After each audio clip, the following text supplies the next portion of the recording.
En Ukraine, les combats entre les insurgés et les forces gouvernementales ont gagné les quartiers périphériques de Donetsk, le principal fief des séparatistes pro-russes.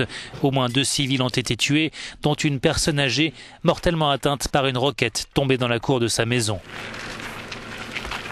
Et alors que les combats se rapprochent des zones urbaines, de plus en plus de civils se réfugient dans des sous-sols ou prennent la fuite, beaucoup d'entre eux en direction de la Russie. Une situation humanitaire qui préoccupe les Nations Unies.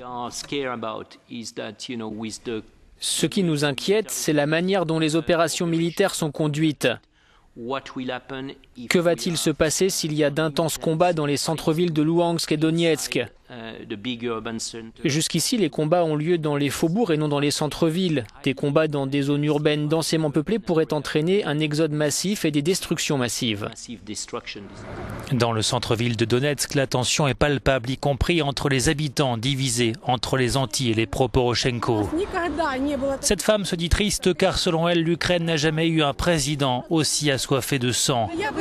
Mais elle est rapidement prise à partie par des passantes. Vous ne dites pas la vérité, laissez-le travailler ce président, dit cette femme. Des prises de bec comme celle-ci sont devenues habituelles dans l'est de l'Ukraine.